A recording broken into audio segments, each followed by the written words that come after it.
ஆண்டவர் இயேசு கிறிஸ்துவுக்குள் அருமையான சகோதரிகளே, சகோதரர்களே, மாதா தொலைக்காட்சியினுடைய அன்பு நெஞ்சங்களே, உங்கள் எல்லாருக்கும் இனிய வணக்கங்களையும் வாழ்த்துக்களையும் மனமகிழ்வோடு தெரிவித்துக் கொள்கிறேன்.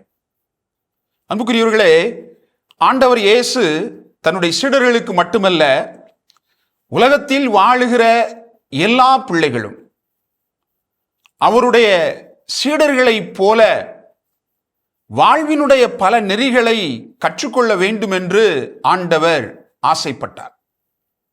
அதனாலதான் அவருடைய சீடர்கள் எப்படியெல்லாம் இருக்க வேண்டும் என்று சொல்லி பலவிதமான கட்டளைகளை, வாழ்வினுடைய படிப்பினைகளை அவர்களுக்கு கற்றுக் கொடுக்கிறார்.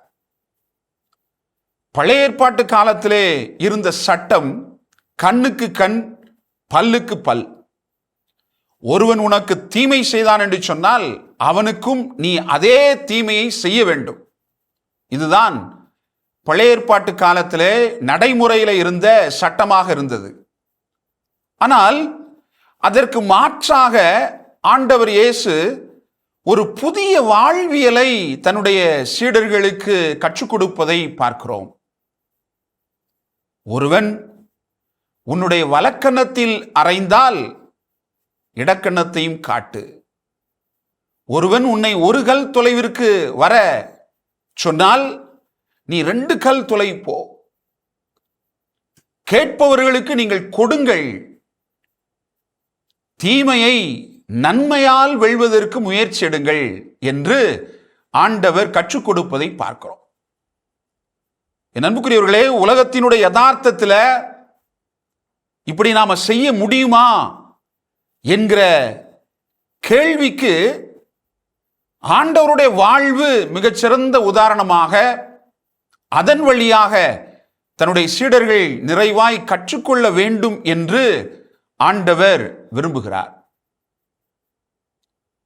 ஒருவன் உன்னுடைய வலக்கண்ணத்தில் அறைகிற பொழுது இடக்கண்ணத்தையும் காட்டு என்று சொல்லுவது முடியாத காரியமாக இருந்தாலும் கூட, ஆண்டவர் சொல்லுகிற இந்த வாழ்வியல் புதிய சூழல் என்பது ஒருவன் இன்னொரு மனிதனுக்கு முன்பாக தன்னையே தாழ்த்தி கொள்ளுகிற இந்த நிகழ்வின் வழியாக தனக்கு தீமை செய்தவனுக்கும் நன்மை செய்து அதன் வழியாக தன்னுடைய அன்பை வெளிக்காட்டுகிற பாங்கு அதில் அடங்கியிருப்பதாக ஆண்டவர் நிறைவாய் வெளிப்படுத்துகிறார்.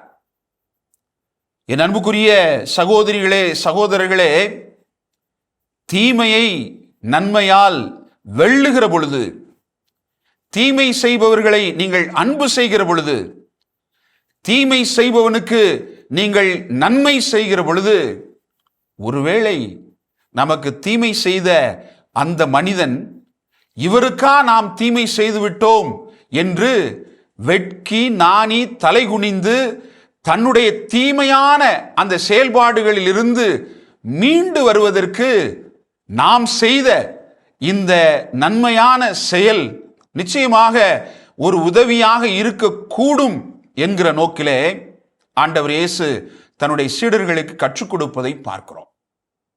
இந்த உலக வழக்கம் தீமைக்கு எதிராக தீமையை விதைப்பது. இந்த உலகத்தினுடைய வழக்கம் தீமை செய்பவனை எப்படியாவது அழித்து ஒழித்து விட வேண்டும் என்று கங்கணம் கட்டி கொண்டிருப்பது. ஆனால் ஆண்டவர் இந்த உலக வழக்கத்தினை, பழைய ஏற்பாட்டு காலத்தில் இருந்த அந்த சிந்தனைகளை அப்படியே புரட்டி போடுவதை பார்க்கிறோம். புரட்டி போட்டு புதிய வாழ்வியலை கற்றுக் கொடுப்பதை பார்க்கிறோம். இந்த புதிய வாழ்வியல் தான் கடவுள் விரும்புகிற வாழ்வு. அதுதான் இறையாட்சிக்குரிய வாழ்வாக இருக்கிறது. அந்த வாழ்வை நாம் வாழுகிற பொழுது இறைவனுடைய மேலான ஆசீரும் வல்லமையும் இரக்கமும் அப்படிப்பட்ட ஒரு வாழ்வை வாழ்பவர்களுக்கு நிறைவாய் கொடுக்கிறார் என்கிற நம்பிக்கையை ஆண்டவர் தருகிறார். எனவே அன்புக்குரிய சகோதரிகளே, சகோதரர்களே, ஆண்டவர் சொன்னது போல தீமையை நன்மையால் வென்று ஆண்டவருடைய நிறை ஆசிரை பெற்றுக்கொள்ள முயற்சி எடுப்போம். இயேசுவுக்கே புகழ், இயேசுவுக்கே நன்றி. மரியே வாழ்க.